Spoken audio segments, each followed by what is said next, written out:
Mais au bout d'un moment, j'arrivais pas à matcher avec cette société-là. Je déteste tout ce qui est papier, administration, etc. La France, on est gâté déjà de ce côté-là.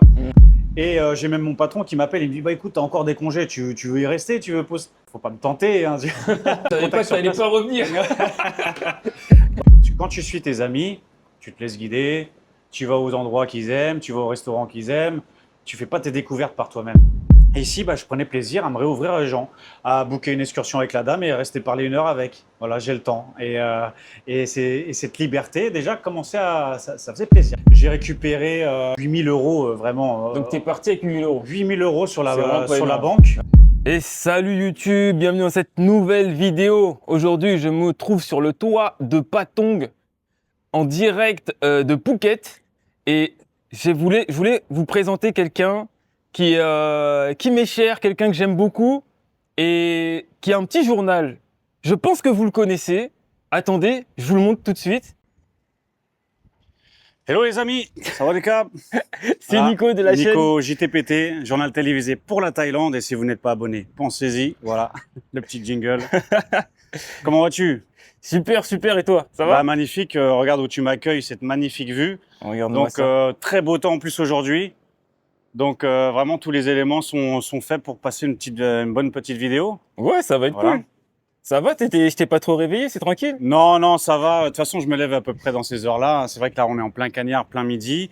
Je me lève dans ces heures-là parce que je me couche tard, parce que je travaille sur l'ordi aussi un peu tard. Donc, voilà, c'est mon style de vie. Mais s'il faut se lever pour faire des activités ou rencontrer des amis, il n'y a aucun problème. Et puis, on a du café partout ici en Thaïlande. Ouais. Donc, de quoi se booster un petit peu. Mais ouais, c'est cool d'être ici à Phuket, dans ton fief, finalement. Ouais, c'est ça. C'est vrai que Ça fait combien de temps que t'es là?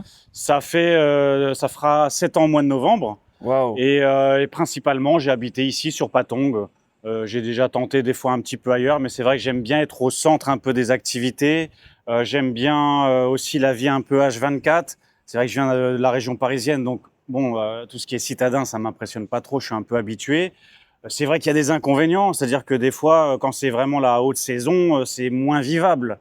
Mais on sait que ça va passer. C'est des fois 3-4 mois. On évite les heures de pointe, etc. On s'adapte.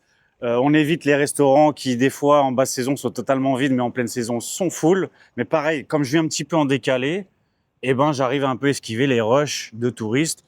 Et je me suis adapté un peu comme ça. Donc ça me convient et je m'en lasse pas. Et les quasi 7 ans sont passés à une vitesse éclair. C'est grave, c'est grave. Ouais, Ouais. ça 7 ans. Hein. En Thaïlande, ça passe très vite. Moi, ça fait passe 1 très an. vite. J'ai l'impression que ça fait 3 jours. Ça va très, très vite. Donc là, Ouais. justement, j'étais venu à Phuket avec des amis. Donc là, on a loué une super villa. Là, regardez, là, on a la vue sur la montagne et tout. Et donc, je me suis dit que j'allais inviter Nico pour faire une petite interview parce que, en fait, Nico, on le voit beaucoup de parler de la Thaïlande, parler des animaux. Vous connaissez son affection pour les animaux, on le voit parler beaucoup, mais moi, j'aimerais savoir qui il est lui. Donc, c'est pour ça que je voulais faire vraiment une interview pour savoir qui se cache derrière la personne qui réalise ce super journal que tout le monde aime autant. Voilà. Allez, là, on est en train de cramer, là. On va bouger dans un coin un peu plus calme, un peu plus couvert, parce que là, il doit faire 30 degrés et ça tape beaucoup. On rejoint tout à l'heure. Action! Salut, on est de retour. On est sorti du camtar. Du camtar, du cagnard. Le camtar, il est là-bas. Oui, je sais qu'il nous parasite un peu, mais ça devrait aller. Bon. On va faire la vidéo quand même. On est parti pour la suite de cette vidéo. Donc, pour en savoir plus sur toi. Donc, du coup, la base, d'où viens-tu?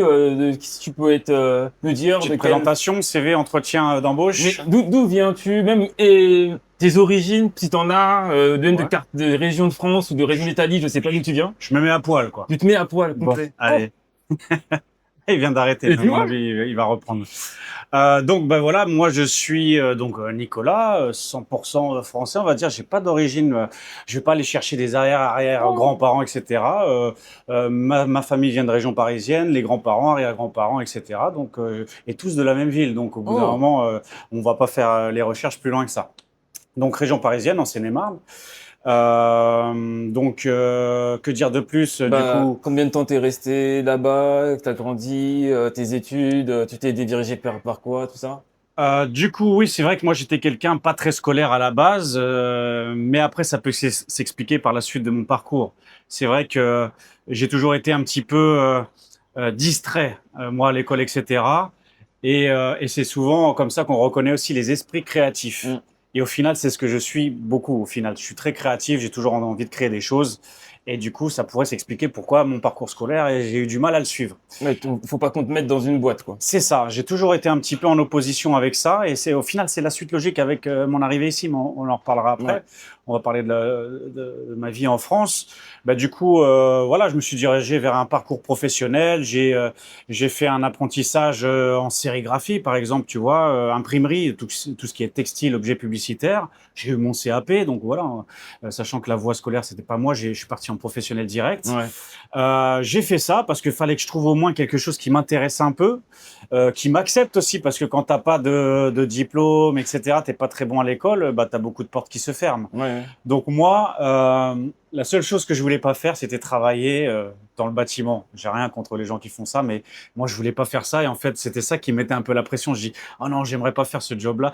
Je vais essayer de trouver un autre job et voilà. Et du coup, je me suis dirigé vers ça. Ça m'a plu. J'ai fait 2 ans d'apprentissage en alternance. J'ai touché mes premiers salaires. Du coup, salaire d'apprenti. Alors, je me fais un peu vieux. Les premiers salaires d'apprenti, c'était en francs. Mm. Donc, c'était 98-99, je crois. T'es né en quelle année? 84. 84. Voilà. Donc on arrive à 99, ça? Ouais, 99. Ok. 99, je crois que c'était l'euro qui a commencé à arriver. Ok, Hein. donc t'avais vers 16 ans, 17 ans, c'est ça? Ouais, c'est ça, C'est le le salaire salaire d'apprenti. Donc, les premiers salaires étaient en francs. Et je me Ouais. rappelle même de mon premier achat. Hein. J'avais acheté un gros sweatshirt qui valait 600 francs. C'était Ouais. beaucoup à l'époque. Ah ouais, Et ouais, en France, c'est beaucoup, hein. c'était beaucoup à l'époque. C'est quoi ce t-shirt? Un t-shirt? Ouais, c'était une marque, tu te rappelles, Comate, la marque de Joe Star. Et j'étais fan. Je vois, Et voilà, et ça coûtait une blinde. Ouais, Ah, c'est ouais. vrai que le sweat, il était magnifique. Hein. Mais enfin bref, on s'égare un peu. Non, c'est bien, on est là pour s'égarer, hein. On est là Du pour coup, apprendre à te connaître. oui, étant jeune aussi, j'étais très fan de tout ce qui était rap, hip-hop, basket, la culture américaine. Très imprégné par ça. Donc après, voilà, on va rester sur le parcours scolaire. Du coup, après mon apprentissage que j'ai eu avec succès, parce que mon patron, il m'adorait, enfin, il m'aimait bien quand même, et je bossais bien dans l'entreprise. Du coup, il m'a donné la bonne note maximale, et ce qui m'avait donné quasiment mon diplôme. D'accord. Et du coup, bah, j'ai fait ça pendant 4 ans. Voilà. À côté de ça, moi, j'avais des passions. Comme je te dis, bah, en fait, j'étais un créatif. Il fallait que je trouve un peu que je me canalise dans des choses. Et du coup, moi, j'adorais tout ce qui était déjà graphisme et composition aussi de musique. Donc, j'avais mon métier, mais à côté de ça, j'étais très ordinateur. Avec mon papa qui a toujours ramené des ordinateurs à la maison, les tout premiers. Donc déjà, on les bricolait nous-mêmes. Donc passionné d'informatique depuis les premières ères, depuis l'Internet qui était payant à la minute. Ouais, Hein. non, ça je sais pas. Voilà. Donc, 56K, tout ça? exactement, modem 56K qui des fois plantait, fallait que tu relances. Voilà, après on avait commencé à avoir la première connexion illimitée chez AOL, c'était 99 francs par mois. Ah, tu Encore t'en un franc. rappelles bien, hein. Ouais, ouais, je me rappelle de tout. Et du coup, donc, déjà un petit côté geek qui se développait. Ouais. Et des passions, donc le graphisme. Donc, comme j'étais passionné de musique rap, hip-hop, etc., déjà, bah, je composais les logos pour mes amis. Je créais les pochettes de disques pour les amis, les sites internet déjà à l'époque, avec le langage HTML, il n'y avait que ça. Et du coup, voilà, toujours très informatisé dans tout ça. Et je le faisais à côté. Sachant que mon patron de l'époque, il voyait bien que j'étais fort un peu dans ce domaine-là. Débrouillard. Débrouillard, et que je touchais dans le graphisme. Au bout d'un moment, le graphiste dans l'imprimerie est parti. Il dit, tiens, il y a un poste, ça t'intéresse, je sais que tu as des connaissances, tu as des compétences là-dedans, est-ce que tu veux prendre son poste de graphiste? Lui, il va partir, il te forme un peu pendant 1 mois, et si tu veux, tu prends ça. Je dis, ah ouais, c'est cool. Donc, j'ai pris son poste, j'ai fait graphiste pendant 4 ans dans cette boîte aussi. Et puis au bout d'un moment, j'avais fait le tour de tout. Tour de l'imprimerie, le tour du graphisme dans l'imprimerie. J'en avais marre. Et du coup, j'ai voulu me changer l'esprit. Et je suis parti dans une voie. Je voulais faire de la vente, en fait. Pour moi, c'était un milieu trop fermé. Ah ouais? Encore une fois, tu vois, je suis encore dans un milieu où c'est trop fermé, etc. Moi, je suis un esprit un peu beaucoup. T'avais des limites et... Ouais, voilà. Et je suis très libre. J'ai envie de voir des d'autres choses. choses. Je pouvais pas me contenter d'aller au même endroit, Mais à la même heure. Tu serais bon dans l'e-commerce, je pense, toi. Parce que du coup, créer une marque, par exemple, créer une marque Ouais. avec les styles, avec l'e-commerce, du coup, avec vente en ligne et tout. Je le fais très vite et j'ai fait plein de tests déjà. Ah. Mais tu sais pourquoi ça me nuit aussi mon esprit? Parce qu'en fait, je suis tellement dans la créativité que je vais être super excité pour un nouveau projet. Je vais tout te créer, le branding, la marque, etc., le logo, l'Insta, tout qui va avec, c'est propre. Et je vais pas le persévérer. Pas assez D'accord. longtemps. Je vais Ouais, je repartir sur comprends. autre Ouais, chose. ouais. Donc en fait, ma force peut être un défaut aussi parce que je peux m'éparpiller. Ouais, ouais, ouais. Donc ça, c'est toujours la chose avec laquelle je me combats Ouais, moi-même. ouais.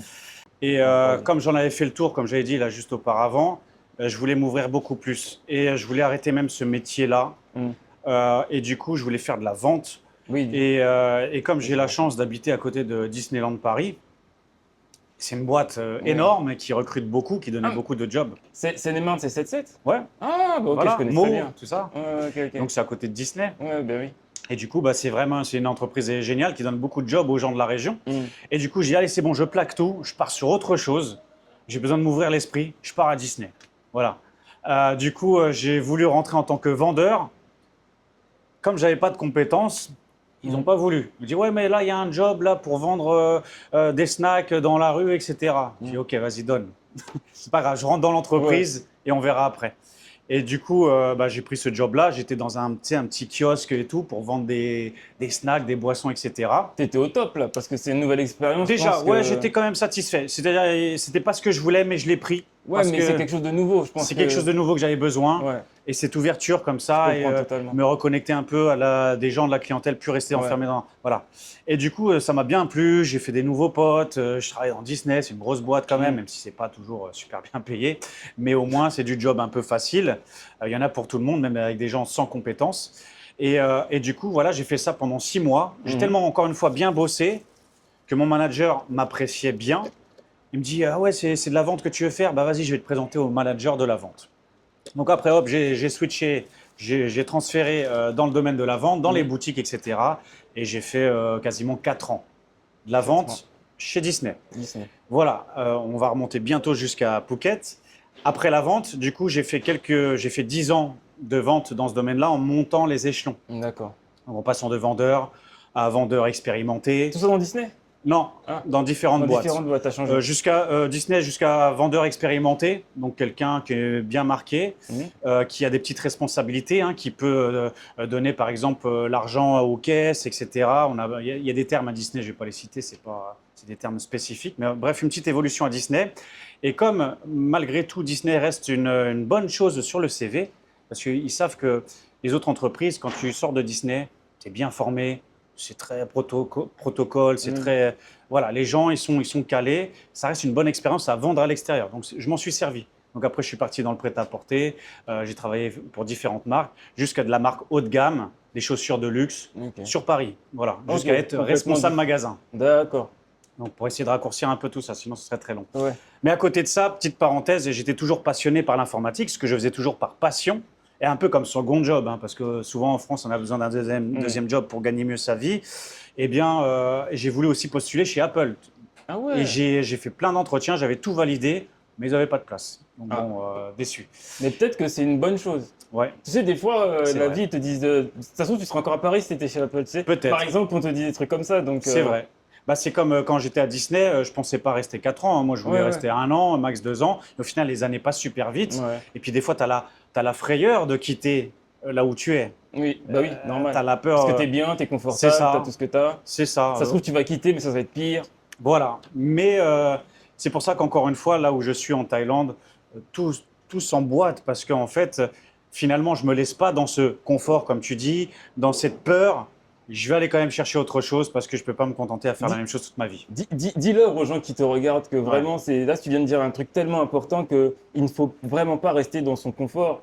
Et faut prendre les risques, il faut tenter. Et c'est là qu'on se découvre et c'est quand on se met dans la difficulté C'est ça, qu'on s'élève. ça pourrait faire les beaux discours d'Internet, etc. Mais quoi qu'il arrive, même si tu subis un échec derrière, tu auras appris des choses et tu ne Exactement. referas pas la même erreur normalement. Si tu arrives à avancer de façon à prendre du recul sur les choses et à analyser, Hmm. eh bien, c'est pas grave, les erreurs, il y en a besoin. Et dans chaque expérience professionnelle, j'ai été bénéfique. C'est-à-dire que même si au bout de 2 ans, j'en avais marre de la boîte, bah, je bougeais, Hmm. mais au moins je repars avec un nouveau bagage et je me revendais encore mieux. Exactement. Donc, il faut jamais rester 10, 15 ans dans une boîte à Non. stagner. Ouais. Ça, c'est vraiment le conseil que je donne à tout le monde. Même si, oui, on se sent bien, on a un bon salaire, etc. on est souvent gagnant en allant chercher autre chose. Et puis, de toute façon, de toute façon, c'est dommage parce que dans les pensées en France, on se dit que l'échec, c'est négatif. Moi, je trouve que c'est positif. Parce que si tu as fait un échec, ça veut dire que tu as tenté. Et tu apprends et tu évolues. Si tu fais aucun échec, c'est très, très négatif. En fait, parce que tu n'as rien tenté, tu fais rien. Tu vois? C'est ça. Après, je pense aussi que ça dépend des personnalités, des parcours de chacun. Il y en a qui ne seront pas aptes après un échec des fois de se relever. Ouais. Ils vont retourner dans leur sécurité, qui jugent une sécurité qu'on verrait peut-être d'une façon différente. Ouais. Il y a des gens qui ont besoin de suivre une voie Ouais. et ils n'ont pas envie de chercher la leur. Ok. Ils ont besoin d'être un peu guidés. Donc je peux le comprendre. Oui, Tu vois. oui, tout le monde est différent. Voilà, il n'y a pas de cas universel. Mais pour nos archétypes à tous les deux et aux gens qui nous ressemblent un peu, il faut absolument vous sortir de là et vous mettre au risque parce que c'est là qu'on Bah, de toute façon, se sent vivant de toute façon. Si les gens qui nous regardent ont un esprit de peut-être vouloir s'installer ici ou même dans un autre pays, hein, l'expatriation c'est généralisé à d'autres aussi pays, bah oui, il faut un minimum cet esprit-là. Ouais. Et il faut aussi avoir l'esprit de ne pas chercher non plus à répondre à toutes les questions. Si tu cherches à répondre à toutes les questions, toutes les sécurités avant de partir, tu partiras jamais. Donc il faut avoir aussi un peu l'esprit des fois, allez, je maîtrise pas tout, on verra. On verra sur place. Donc c'est pareil, ça dépend des personnalités. Il y aura des gens qui seront plus aptes que ça, que d'autres. Et voilà, après, c'est pas la solution à tous les problèmes non plus d'aller vivre à l'étranger, de quitter un pays, etc. Il y a des gens qui gagnent très bien leur vie en France, qui sont heureux en France, Bien et sûr, ils y restent. bien Et moi, sûr. j'adore entendre ces discours-là aussi. Moi aussi, hein, je le Voilà. dis. Hein. Nous, on est en Thaïlande, c'est parce que nous, c'était notre. En fait, moi, j'étais malheureux en France. En fait, je ne peux pas l'expliquer, mais moi, je me sentais pas épanoui. Pas dans ta J'étais place. OK, mais j'étais pas épanoui. Donc, c'est pour ça que chacun a son parcours. Il y a des gens qui vont se sentir complètement épanouis en France, complètement bien à leur place. Nous, on pousse pas à l'expatriation à tout bout de champ. Moi, je veux pousser les gens à être eux-mêmes, en fait, et à faire ce qu'ils ont vraiment envie de faire. Suivez un peu leurs sentiments. Exactement. Faut pas se réveiller à 40 ans et se dire mais qu'est-ce que j'ai foutu de ma vie, tu C'est vois? ça. Du coup, voilà, moi, c'est ce genre de déclic, de remise en question que j'ai eu. C'est que, comme tu l'as soulevé, tu as eu un sentiment au bout d'un moment de ne plus te sentir bien, de ne pas être à ta place, etc. Et moi, en fait, je me suis, malgré, comme j'ai dit, hein, tu vois, je suis né en France, 100% français, j'avais jamais tenté une expérience ailleurs, à l'étranger, etc. Mais au bout d'un moment, j'arrivais pas à matcher avec cette société-là. Moi, je déteste tout ce qui est papier, administration, etc. La France, bah, on est gâté déjà de ce côté-là. Donc déjà, j'avais du mal à faire les choses correctement. Donc déjà, c'est une société trop comme ça, administrative, j'ai du mal à suivre. Du coup, voilà, moi, après mon arrivée en Thaïlande, c'est fait, pas forcément, ça n'a pas été super calculé en fait. Je suis venu en vacances comme tout le monde, 15 jours en vacances. Voilà, et explique-nous ta première découverte en Thaïlande. C'était Ok. quand? T'étais dans quel contexte aussi? Bah, j'ai suivi des amis, hein, comme beaucoup, j'imagine. C'est vrai que c'était un pays, j'avais toujours pensé y aller, mais jamais vraiment fixé. Et j'ai des amis qui avaient déjà été au moins 3-4 fois. Alors, au bout d'un moment, ils repartent. C'était une petite habitude, des fois, ils y allaient une fois par an. Et ils me disent, ouais, t'es chaud, t'es chaud. Bah, je dis, écoute, ouais, je vais essayer de poser mes vacances. Hein. Je suis encore dans le système, entre guillemets. Ouais. Donc, il faut que je vois si on arrive à synchroniser nos vacances, etc. Et je suis chaud, allez, je vous suis. Comme ça, je me laisse un peu guider par facilité. Du coup, c'est ce qu'on a décidé ensemble. Sauf que le premier voyage, on n'a pas fait que la Thaïlande. On est passé par les Philippines avant. On a dit, allez, on se fait un double voyage, tant qu'à faire, quitte à partir loin, voir du beau paysage. On commence par les Philippines et après, on termine par la Thaïlande parce qu'ils connaissaient au moins, c'est le repos, il n'y a plus besoin de réfléchir, etc. Du coup, je les ai suivis. On est partis ensemble à une bande de potes, 5 personnes. Réservé hôtel, une belle villa aussi, sur les hauteurs de Patong, là juste derrière. Et voilà, donc 15 jours, c'est bien passé. J'ai fait beaucoup la fête. Il faut la faire aussi en tant que vacancier. Honnêtement, j'avais dépensé 1 000 € par semaine environ. Tu vois, ça partait très vite. Donc, au bout d'un moment, les 2 semaines se finissent. Et j'ai même mon patron qui m'appelle. Il me dit, bah, écoute, tu as encore des congés. Tu veux y rester? Tu veux poser? Je dis, putain, faut pas me tenter. Hein. Je suis sur place et tout. Je commençais à faire des petites connaissances, des petits contacts sur place. Il savait pas que t'allais pas revenir. Bah, ça s'est pas passé directement comme ça, mais c'était l'après-coup. Non, je suis pas resté directement sur place. J'ai pris ma semaine supplémentaire. J'ai repayé un nouveau billet d'avion qui m'a coûté un bras au dernier moment. Mais c'est pas grave. Et j'ai repris ma semaine supplémentaire. Et cette semaine supplémentaire, tout seul, sans les amis, a été assez capitale. Parce que Dans quand ton tu suis, développement. ouais, et même dans la projection et dans la vision de la Thaïlande aussi. Parce que quand tu suis tes amis, tu te laisses guider, tu vas aux endroits qu'ils aiment, tu vas au restaurant qu'ils aiment, tu fais pas tes découvertes par toi-même. Et tu rencontres moins de gens aussi parce que, Tu te voilà, mets moins en difficulté. ouais, ouais, ouais, Et puis les gens viennent plus vers toi quand tu es seul aussi. exactement. Donc la semaine solo, je l'ai autant apprécié qu'avec mes Bah amis oui. parce que des fois, je partais en journée en scooter, je m'arrêtais au petit bar Mhm. là, je buvais, je parlais avec. Et, euh, et en fait, ça me réouvrait mon esprit qui s'était totalement refermé sur Paris. Un mois à Paris, dans les métros, tous les jours, etc., c'est protection. Hein, tu t'enfermes, tu Exactement, es, je comprends. sur la défensive. Et ici, bah, je prenais plaisir à me réouvrir les gens, à booker une excursion avec la dame et rester parler 1 heure avec. Voilà, j'ai le temps. Et cette liberté, déjà, ça faisait plaisir, quoi. Je me remettais un petit peu en question sur les choses. Mais après cette semaine-là, je m'étais jamais dit, je reviens en Thaïlande. Oui. J'appréciais le moment T, moment présent, Oui. mais il n'y avait pas de projection encore.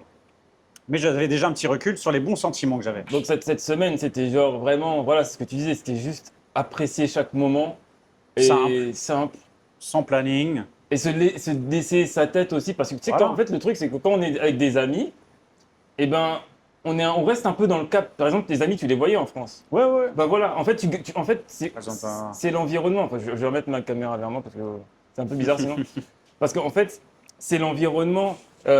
Si on est avec des amis en France et qu'après tu viens en Thaïlande avec ces mêmes amis, l'expérience, elle va pas être vraiment si profonde que ça. Vous allez encore rester dans votre zone de confort avec vos mêmes potes. Vous allez faire un peu des fois les mêmes choses que vous faites en France. Et en fait, quand vous êtes tout seul dans un autre pays complètement, vous pouvez vraiment commencer à révéler votre vraie personne parce que vos amis, ils ont une image de vous aussi. Donc, vous allez essayer de répondre à cette image. Mais quand vous n'avez plus vos amis, plus rien autour de vous, vous pouvez être qui vous voulez.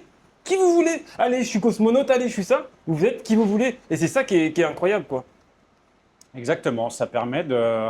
Et aussi le fait d'être. Alors moi, j'ai toujours apprécié la solitude. Bon, déjà, c'est pas quelque chose qui m'effrayait. Ouais. Et j'adore ça. Mm. J'ai besoin même, Mm. même si je peux être en couple, etc. Il va falloir que Mm. j'ai des moments solitaires. Mm. C'est important. Et c'est le meilleur moyen de se remettre en question et de se poser des bonnes questions. Exactement. Donc partir en voyage solo, ça peut te développer, même te faire changer ta vie. Du coup, qu'est-ce Ouais. qui m'a fait ensuite le déclic? Eh bien, c'est de me remettre un peu, comme on dit, le nez dans la merde, vulgairement. C'est-à-dire, je retourne en Paris, je suis là tassé dans les métros, dans les transports, dans les retards, dans les trains supprimés, dans le stress, dans les contrôles de tickets, dans voilà, toutes ces choses-là, dans l'agressivité qu'a cette ville au Bah oui. final. Et je me dis, en fait, et si? Voilà, Ah, c'est là que ouais, après, cette question s'est posée. à peu près après 2 semaines après ce voyage-là. C'est le retour. Ça n'a pas été du jour au lendemain, mais c'est à force de repenser un petit peu et surtout de ne plus apprécier de ce que je faisais, quoi. Et du coup, tu sais, tu as le petit sentiment qui monte comme ça, Mm. tu as les petites idées avec toute la naïveté qui va avec parce que tu ne maîtrises pas encore le sujet, Mm. mais tu as l'excitation du projet qui arrive. Et du coup, j'avais cette excitation-là, j'avais besoin de la partager à quelqu'un, j'ai appelé mon meilleur pote de l'époque. Et je lui dis, ça te tenterait toi aussi, parce que lui aussi, il connaissait la Thaïlande depuis 3 4 fois. Et je lui dis, ça te tenterait toi qu'on tente un petit business là-bas, qu'on tente de vivre là-bas et tout. Et même lui qui avait déjà une situation un peu fixée et tout, Mhm. difficile. Et je sais pas, je voulais que ce soit lui et je voulais le partager avec lui. Et du coup, j'arrive à le motiver, hein, tellement j'étais enthousiaste en fait. Ouais. J'arrive à le motiver et j'arrive à le rendre chaud pour le projet. C'est-à-dire que j'étais rentré au mois de mars et je me dis, bah écoute, on revient en Thaïlande 6 mois après, parce que 6 mois après, ça va être novembre, ça va être la pleine saison. Faut qu'on soit là. Je rigole parce que c'est exactement ce qui s'est passé Ah ouais, pour moi. Ouais. pour toi aussi? Ouais, je suis allé l'année dernière au mois de mai. Ouais. En octobre, j'étais ici. Et ben voilà, c'est ça. Tu te dis, bah écoute, je veux rempiler pour la haute saison, Ouais. et puis comme ça, on tente l'aventure. Ouais. Du coup, bah, j'ai posé cette deadline, cette limite, 6 mois après, précise, booker les billets d'avion, etc. Et on se donnait le même challenge à mon pote et à moi. Et du coup, on se dit, bah écoute, dans ces 6 mois-là, tu fais tout ce que tu veux. Tu vends tout, tu récupères tout l'argent que tu peux, Fais un tu max quittes de ton zèle. travail, Ouais. tu te mets toutes tes sécurités et on part. Et du coup, bah, on a avancé dans ce schéma-là. Moi, j'ai bien tenu. J'arrivais à faire petit à petit. J'ai réussi à avoir une rupture conventionnelle avec mon travail de l'époque. Donc, partir propre. vendre tout ce que j'avais à vendre, commencer à investir un peu dans du matériel, parce que je savais que je voulais travailler un peu dans le digital. Donc, un nouvel ordinateur, une petite caméra comme ça, j'avais acheté aussi, un drone. Parce Incroyable. que je me suis dit, ben, je vais dans un pays magnifique. Et à l'époque, c'était le tout premier drone, c'était bah oui. Mavic 1. C'était pas du tout popularisé, hein. C'est fou, hein. Mais c'est justement en voyageant en Thaïlande et aux Philippines, et moi qui ai toujours un côté geek, je suis la technologie, je dis, mais j'en ai vu aucun. Je dis, peut-être qu'il y a un business aussi à faire dans ce créneau-là. Ouais. Du coup, bah, j'ai investi dans tout ça. J'ai récupéré une petite somme d'argent qui n'était pas énorme. Et du coup, au total, j'ai cumulé 8 000 euros vraiment. Donc, tu es parti avec 8 000 euros. 8 000 euros sur C'est vraiment la, pas sur la énorme. banque, Vraiment pas haut. plus le petit investissement des ordinateurs, etc. Ok. Mon matériel. Ouais. Donc oui, c'est pas beaucoup, hein. Avec ça. Mais c'est suffisant. Bah, surtout si tu sais que tu peux travailler à distance par Ouais, la suite, ouais. ça va. C'est sûr qu'avec 8 000 euros, tu fais aucun investissement ici. Non, non, non. Et si tu vis à blanc, tu vas même pas tenir un an. Ouais. Si tu vis, bah, ça Non, va être non, mais je difficile. pense que 8 000 euros, c'est un bon départ si tu as un moyen de faire des sous après, que ce soit en ligne, C'est que ce ça. soit un truc. Allez, on va dire 10 000 euros. 10 Comme 000 euros, ça, c'est mieux. t'es mieux. Mais si tu sais que tu sais faire ton argent autrement, à distance, etc., oui, tu peux tenter le truc. Après, si tu as besoin d'investir dans quelque chose, bien sûr que c'est pas assez. Donc, je suis parti, c'est pareil, hein, un peu comme ça. On ne va pas chercher à répondre à toutes les questions et on verra sur place. Ce qui te pousse aussi à faire des erreurs sur place. Parce que moi, c'est vrai que j'ignorais encore un peu trop tout ce qui était loi à propos des visas, etc. Donc, j'ai fait des erreurs là-dedans.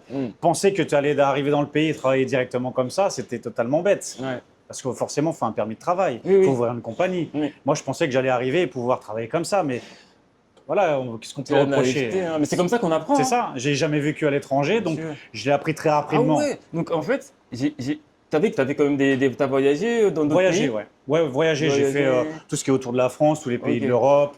Mais J'avais hors fait- de l'Europe. hors de l'Europe, j'avais fait Maroc, Tunisie, qu'est-ce que j'ai fait d'autre? Dubaï plusieurs fois, avant que ce soit la ville des influenceurs. Qu'est-ce que j'ai fait d'autre? Ouais, Maghreb. Voilà. Et après, ouais, tout ce qui est autour de l'Europe. Donc, En Asie, t'as jamais T'avais l'Asie. juste fait la Thaïlande. Jamais l'Asie, Ok. pas non plus le continent américain. Et pourquoi tu t'es dit que je vais aller en Thaïlande et pas dans d'autres pays?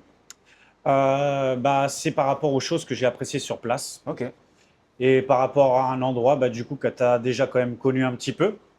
Et je sais Ouais. qu'en retournant sur place, j'avais un contact ou deux. Ouais. Donc forcément, déjà, ça peut te rassurer un peu, même si ce contact-là m'a pas non plus changé la vie sur place, mais au moins, ça te permet de faire d'autres connexions, etc. Donc, on repart sur un terrain qu'on connaît déjà. Donc déjà, c'est plus soulageant niveau de l'esprit. Ouais. Et puis, tout simplement, la vie que j'ai appréciée, hein, d'être sur ma petite moto, liberté, donner mon linge à faire, manger tous les jours au resto. On pourra en parler pendant 3 heures. Ouais. Des avantages de la Thaïlande. Donc voilà, c'est retourner en terrain conquis. Et puis, de toute façon, voilà, à Phuket, il y a tout ce qu'il faut pour moi. Les paysages sont magnifiques. Donc, j'ai été convaincu très vite. Et c'est quoi le plan en fait? C'est quoi le business plan? Le business plan était justement de développer le business autour du drone, vraiment, principalement. Je me dis, il n'y a pas ce service-là. C'est vrai que j'ai fait des excursions, beaucoup d'excursions, que ce soit aux Philippines ou en Thaïlande. Et c'est encore très à l'ancienne, c'est-à-dire au meilleur des cas, ils te prennent une petite photo avant de monter dans le bateau.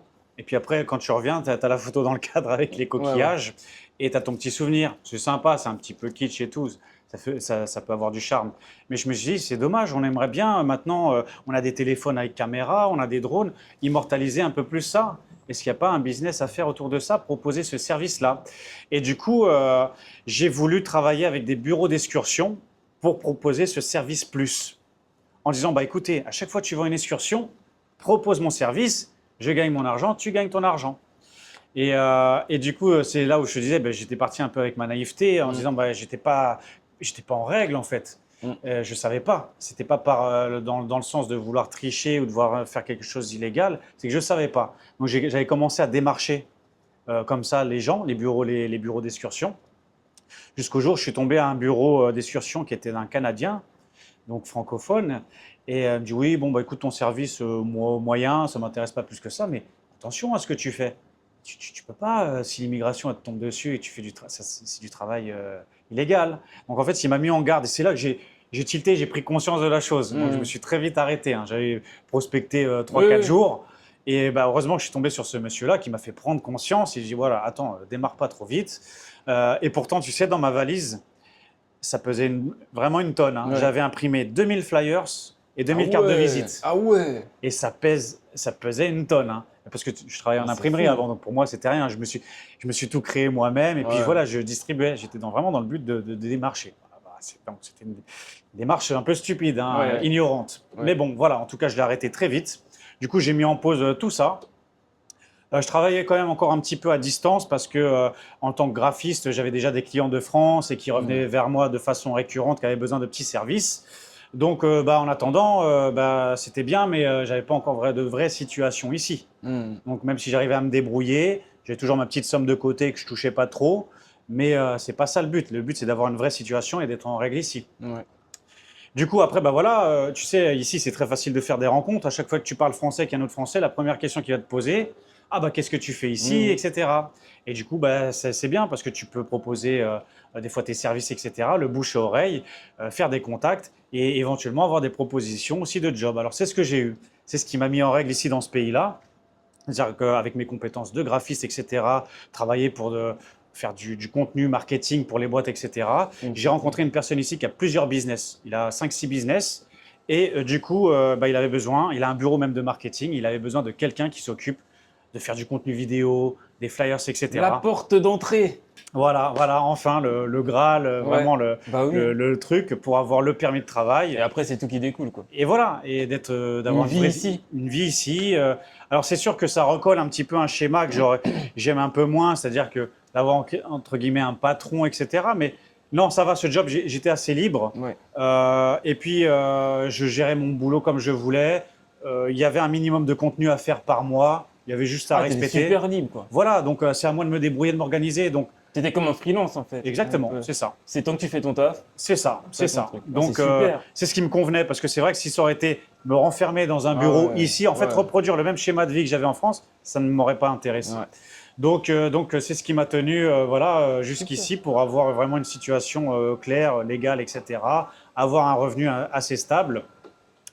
Et puis, après, au fur et à mesure, on a envie encore de tenter autre chose. Je suis un créatif. Oui, oui. Donc, Ce sera jamais fini, je pense. ce sera jamais fini. Et ça peut me porter défaut, comme je disais. Ok. Mais du coup, on va certainement en venir bientôt à la création de la chaîne Ouais, YouTube. exactement. Du coup, d'où te vient cette idée de JTPT? Donc, cette idée-là.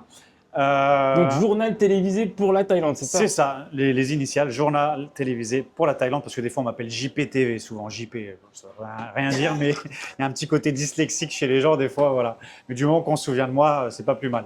Mais alors comment c'est venu? En fait, c'est très simple, c'est-à-dire que je suis venu avant la période de Covid, d'accord? Et comme beaucoup de gens, pendant le Covid, on cherchait tous les informations, on se dit qu'est-ce qui se passe, Ah ouais. on allait voir les youtubeurs qui étaient sur place en Thaïlande, etc. On prenait des informations et avec un groupe d'amis que je m'étais fait rencontrer ici, on se partageait tout le temps les infos et on les commentait un peu dans des groupes privés. Et donc ça démarrait comme ça un peu la recherche de news au quotidien, se partager, etc. Et il y avait un ami, on le faisait vraiment très fréquemment et tout. Et du coup, au bout d'un moment, après le Covid se passe, etc. Et au bout d'un moment, je dis à mon ami avec lequel je partageais des news tous les jours, pareil, je veux le mettre un peu dans ce projet-là. Est-ce que tu es chaud? On monte une chaîne YouTube et on essaye de faire un journal télévisé, Ah, donner au des début, c'était informations. à deux, c'est vrai. Je voulais en fait. On avait... Parce que je trouve ça toujours plus sympa. Et puis, comme c'était un ami avec qui, lui, souvent me donnait des très bonnes informations, en fait, lui, il faisait plus un travail de recherche que moi. Ouais. Donc, c'est pour ça que je voulais aussi l'avoir dans le projet parce qu'il avait une vraie plus-value. Il était vraiment plus calé sur les infos et il m'en envoyait. Okay. Donc, je dis, écoute, pourquoi pas. Après, mon ami a apprécié l'idée, mais il ne voulait pas forcément se montrer. Il y a des gens qui ne sont pas à l'aise avec ça. Ouais. Et du coup, j'ai dit, ok, écoute, je vais partir solo, mais dès que j'ai besoin de tes infos, n'hésite pas à me donner et tout. Il participait un peu dans le background, un peu dans les coulisses. Il participe toujours un peu.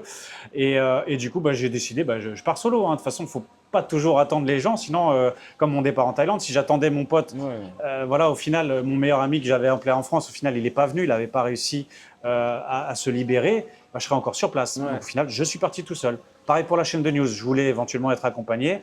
Bon, ça ne s'est pas fait. Et du coup, je suis parti solo. Et puis, c'est pas plus mal parce que j'aime bien avoir le total contrôle de ce que je Oui, fais. oui. C'est pas évident de faire des chaînes YouTube avec d'autres gens parce qu'après, surtout quand tu as un Oui, esprit créatif comme ça, tu ouais, as une image de ce que tu c'est veux et ça. tout. Une image assez précise, je vais vouloir tout créer, etc. Et Ouais. oui, ça pourrait ne pas matcher avec l'autre personne qui pourrait mettre un peu son idée, son avis, etc. Donc, oui, voilà, c'est pas plus mal.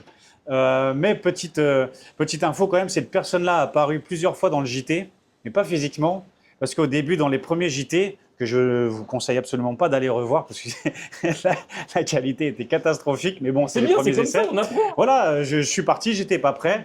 Comme je dis, le meilleur conseil sur YouTube, c'est de commencer avant d'être prêt. Et après, on voit et on Voilà. analyse. Et du coup, quand même, comme cette personne-là, je l'apprécie toujours, et c'est toujours un super pote à moi à l'heure actuelle où on parle, eh bien, je lui dis, bah écoute, tu vas faire une petite rubrique dans mon JT, mais comme un hater qui m'appelle, un mec qui me déteste, qui m'appelle tout le temps sur le plateau. Et je faisais des petits sketchs comme ça au Ah, début. j'ai pas vu ça. Donc Faudrait au que je regarde. final, dans les premières vidéos, eh bien, ma news était interrompue par un appel téléphonique. Et puis, bah, c'était mon ami. En plus, il a un accent belge, c'est un Belge. Hein. Ouais. Et du coup, il a un accent belge qui est sympa. Et du coup, il m'appelait pour me dire, ouais, ce que tu dis, c'est faux. Enfin, voilà, il était là pour mettre un peu le trouble dans mon émission. Donc, c'était Mhm. toujours pour apporter la petite touche un peu d'humour, Ouais. un peu décalé, ce qui est important dans mon projet.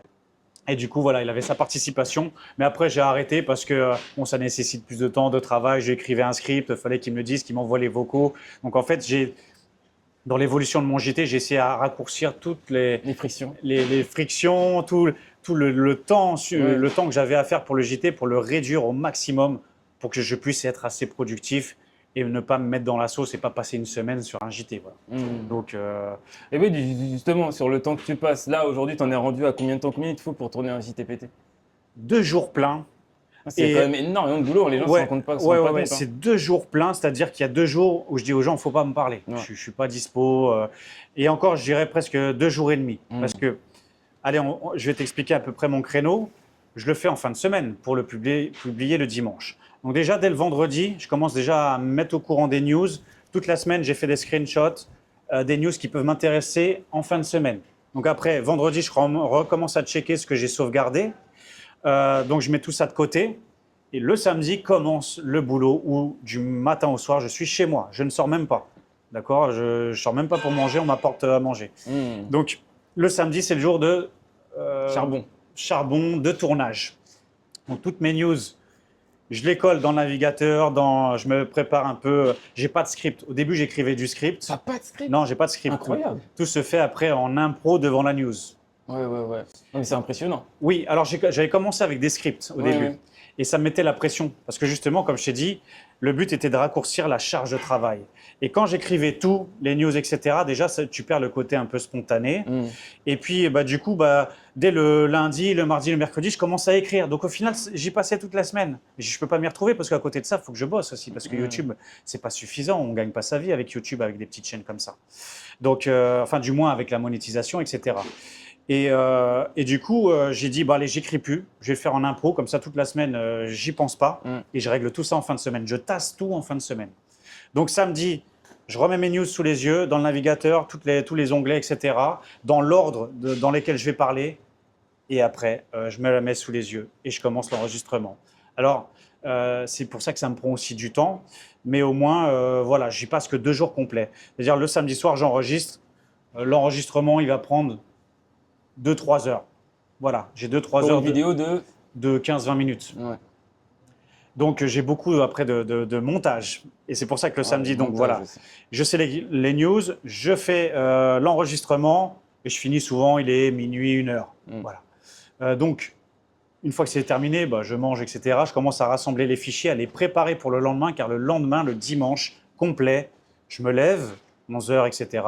Je mange et de midi 13h jusqu'à minuit sur la chaise à faire le montage, à tout redécouper, à enlever toutes les erreurs, toutes les différentes tentatives, les différentes versions que j'ai faites à l'enregistrement, comme c'est pas écrit, du coup il y a pas mal de bugs, il y a pas mal de versions que je fais différentes, du coup je sélectionne la bonne.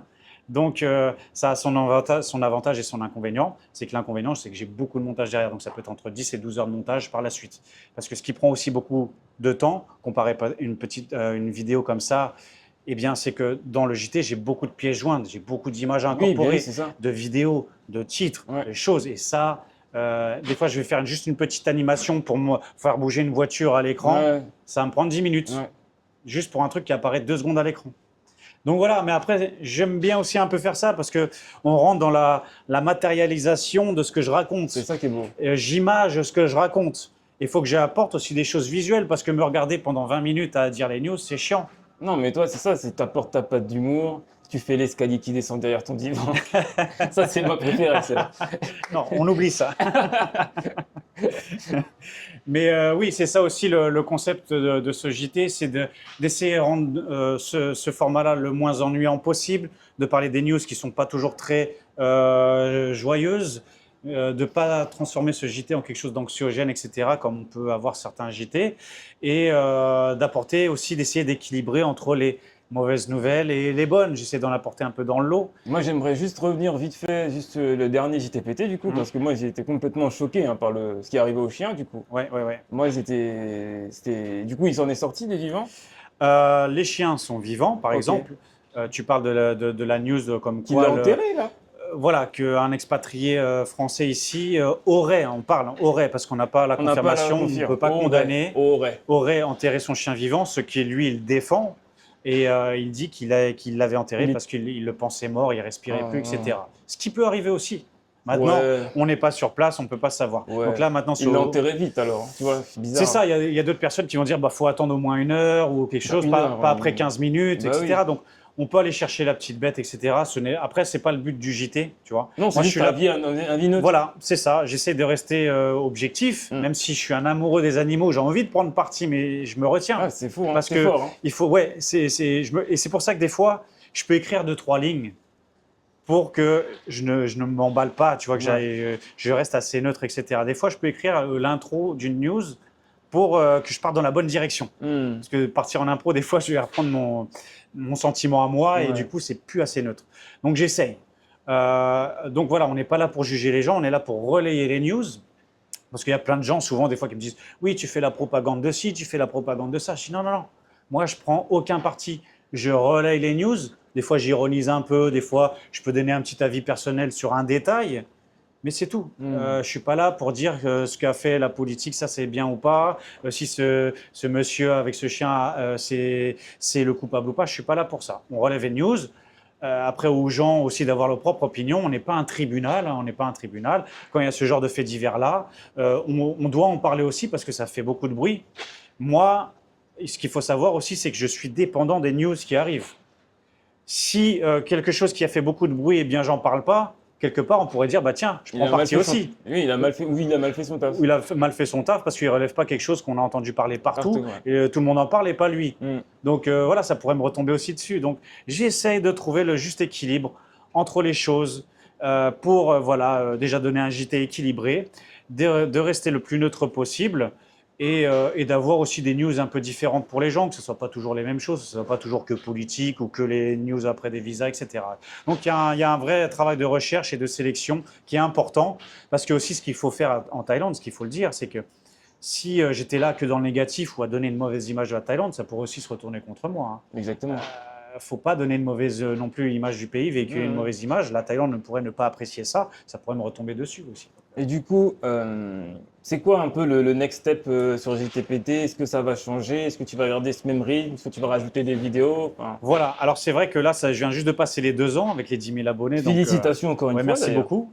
Donc après 2 ans, c'est une belle évolution. Il y en a qui vont beaucoup plus vite, il y en a qui vont beaucoup plus lentement.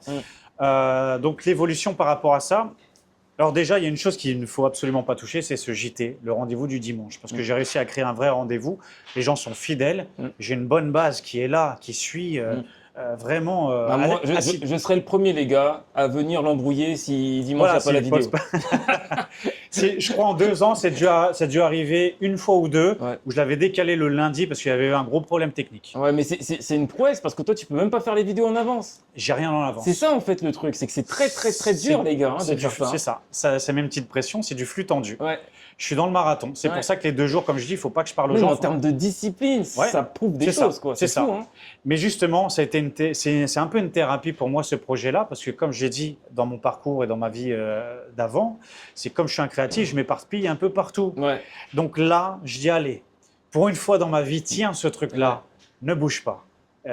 c'est une discipline et ça va t'aider, ça va m'aider dans ma vie parce que d'habitude, j'ai du mal à tenir cette discipline. J'ai envie de partir sur autre chose ou faire des choses différentes. Bah, là, au moins, ça me canalise et ça m'aide. Ouais, Du coup. exactement. Et puis, ça va t'aider sur les rencontres, ça va t'aider même pour toi, même te prouver à toi-même que tu es capable de tenir. Exactement. Je crois que c'est un des trucs les meilleurs, des bienfaits que tu peux te faire. C'est comme moi, ma chaîne, c'est de se dire, on va faire ça et de s'y tenir. Et après, il y a tellement de bénéfices qui en tirent de ça. Et j'ai envie de dire que le fait qu'on soit ici en Thaïlande, d'avoir une discipline dure et fixée, c'est très important.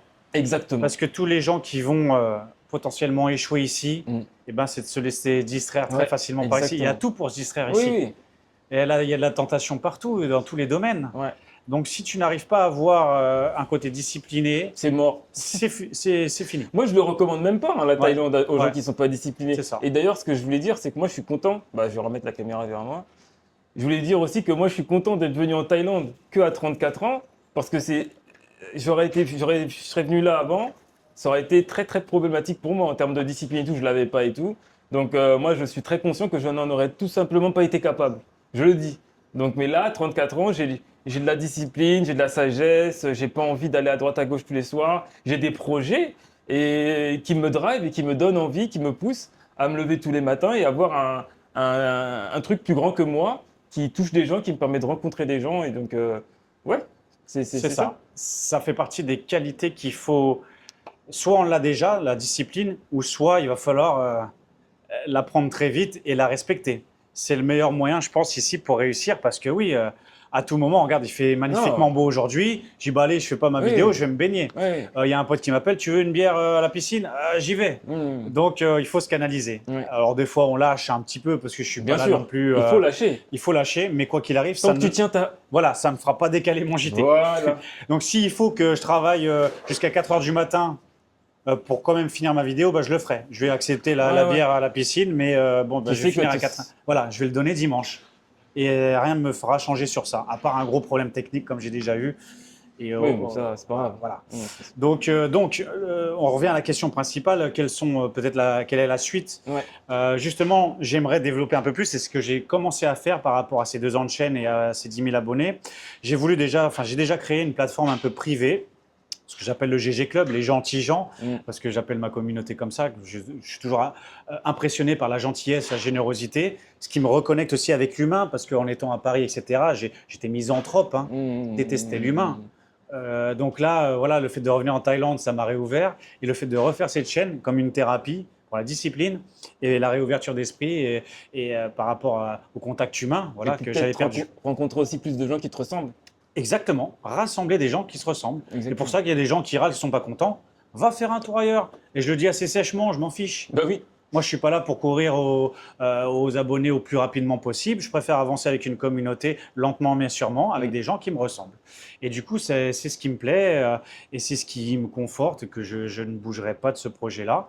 Donc, l'évolution, j'ai créé ce club GG, ce que j'appelle une plateforme privée où là, je donne du contenu supplémentaire un peu plus privé, justement, les coulisses de JTPT, des fois des petites vidéos un peu plus personnelles. Que ça, je ne pourrais pas mettre dans ma chaîne personnelle de YouTube parce que je n'ai pas envie de la polluer. Les gens sont là pour un JT, ils ne veulent pas savoir que je suis en face de la plage en train de faire un truc. Il ne faut pas tout mélanger.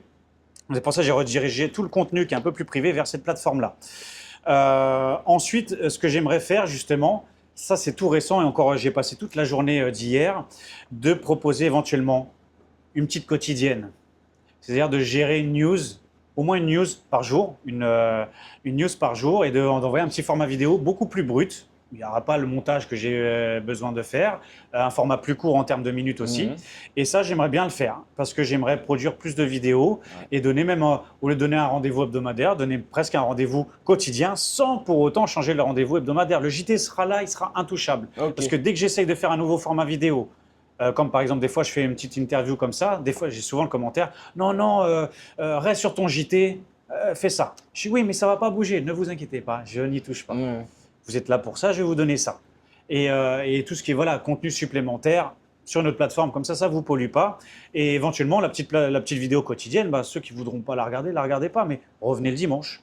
Voilà, donc c'est ça qui est difficile aussi, c'est d'essayer de ne pas perturber son audience. Des fois, on veut faire plein de choses. Je veux faire plein de choses, mais il ne faut pas brouiller et perturber l'audience et la perdre. Bien sûr.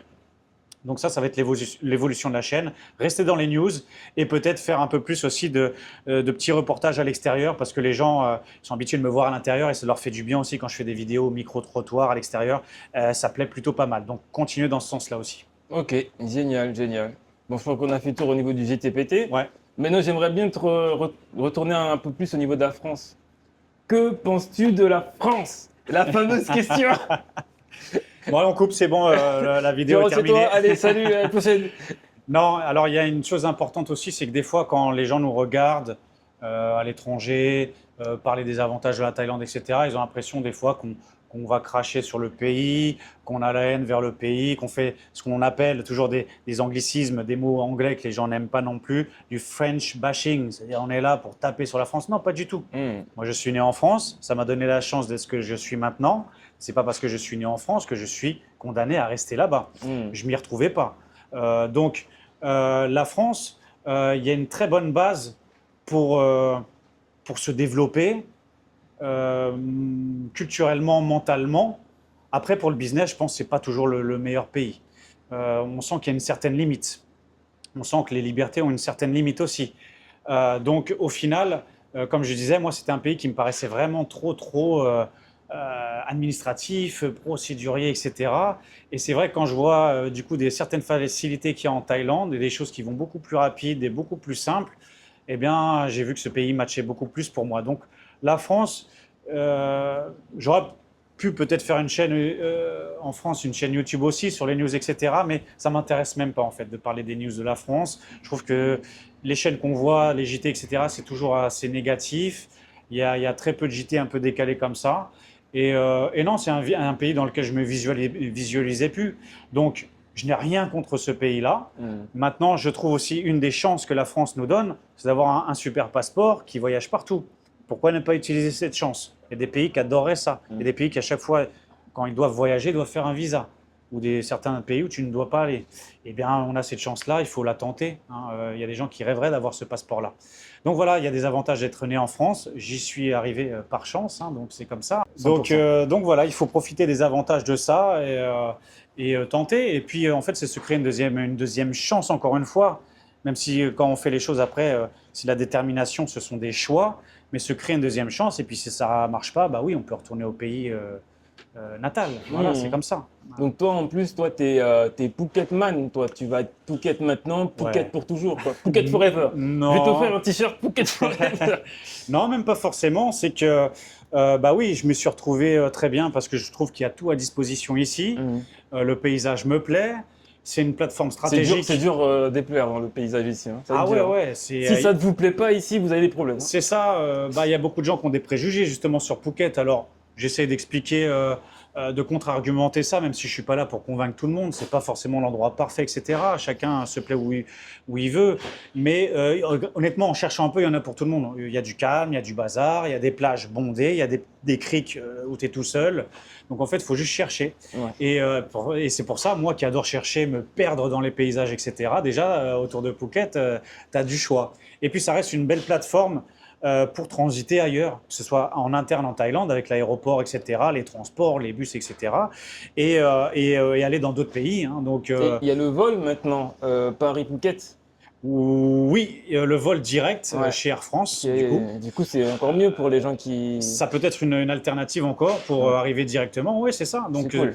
Phuket, c'est superbement desservi de toutes les façons possibles. Et ce que j'adore, c'est aussi les régions autour de Phuket. C'est-à-dire, il y a Phuket. Il y a Krabi.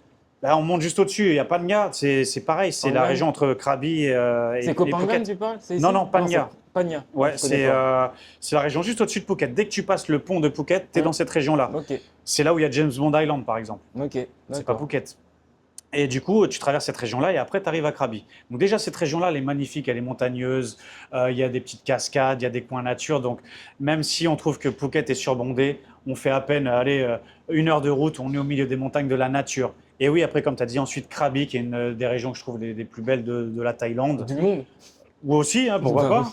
Parce qu'en fait, tu te rends pas compte, mais tu as un privilège. Moi, je trouve que tu es dans un des plus beaux endroits au monde. Et donc, si déjà tu trouves qu'il y a déjà un des beaux endroits de ce beau endroit, ça commence à être chaud. Après, c'est subjectif. Hein. Il y a des gens qui vont penser que ça, c'est beau, d'autres vont se trouver que ça moins beau. Mais c'est vrai que Bah, par exemple, les paysages qu'on trouve ici sont aussi similaires aux Philippines.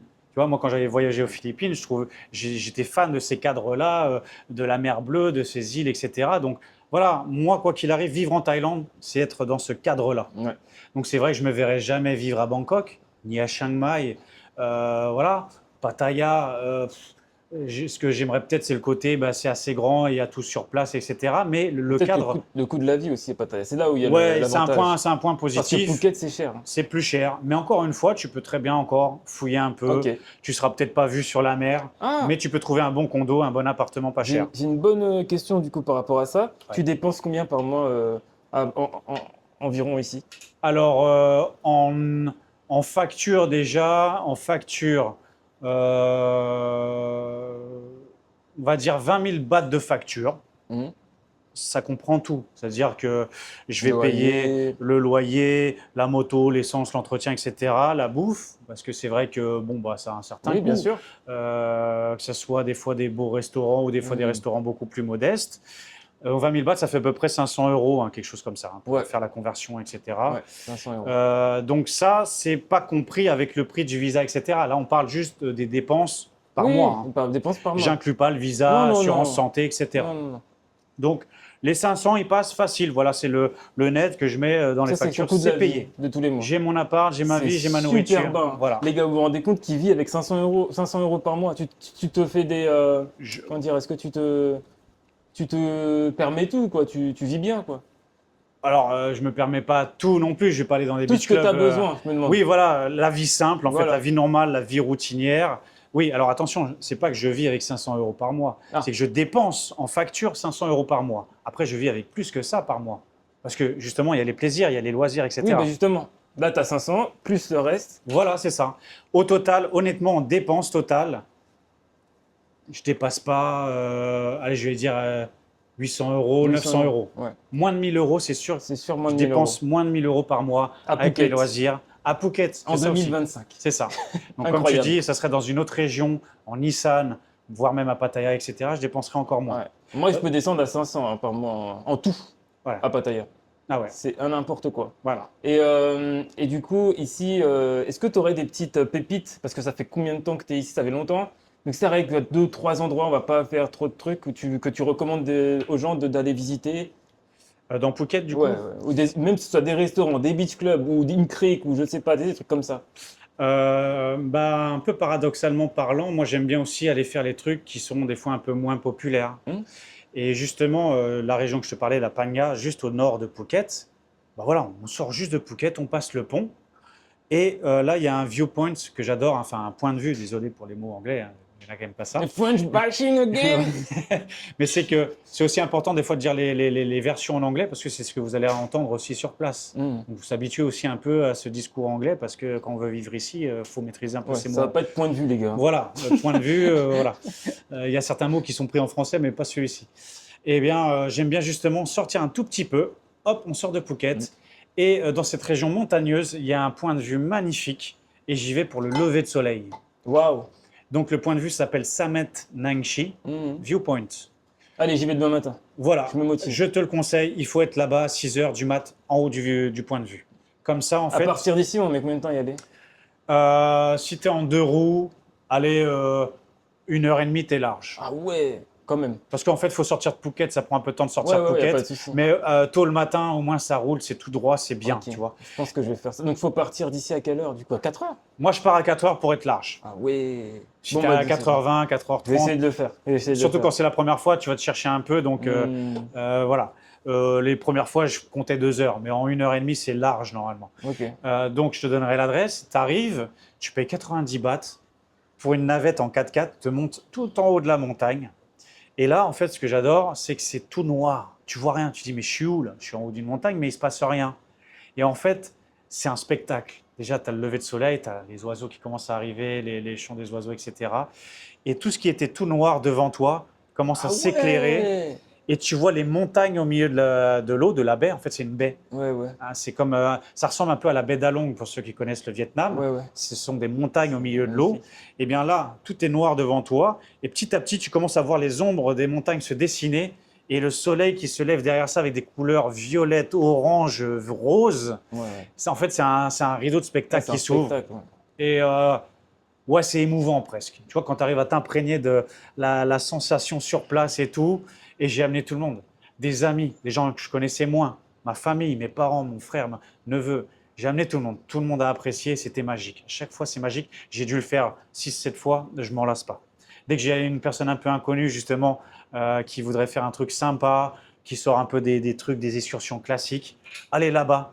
Ça coûte le trajet d'y aller, 90 bahts l'entrée. C'est tout. Ok les gars, bon c'était Weko et JTPT, Nico. en direct de Patong. Je voulais vous dire aussi une chose importante, c'est mon petit projet Sekaijin. Donc je suis en train de développer une communauté d'expatriés à peu près partout, mais je commence surtout par la Thaïlande. Nico s'est montré aussi volontaire pour participer à ce projet, donc c'est cool. Donc je vais essayer, en gros, on va essayer de mettre des articles en place par rapport aux news qu'il fait toutes les semaines, une sorte de blog, d'articles, d'actualité sur sekaijin.fr. Donc allez checker ça, ça va être sympa.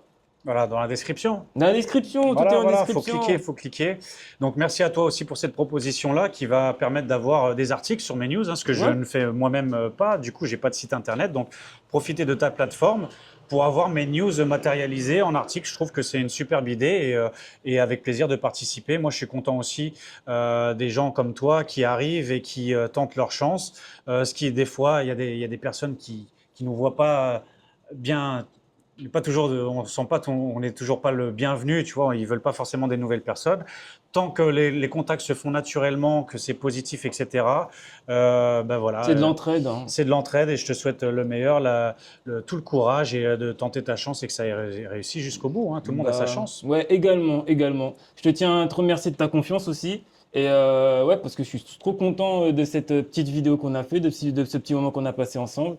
Et je te biperai quand je reviendrai, du coup, à Phuket. Sans problème. Écoute, tu es toujours le bienvenu, même si c'est pas chez moi. Mais tu fais ce que tu veux, tu es libre. On est en Thaïlande, on bouge les uns les autres. Et puis, si je viens du côté de Pattaya aussi, eh bien, je te passerai un coucou avec plaisir. Super. T'as un mot à dire à la fin ou tout a été dit?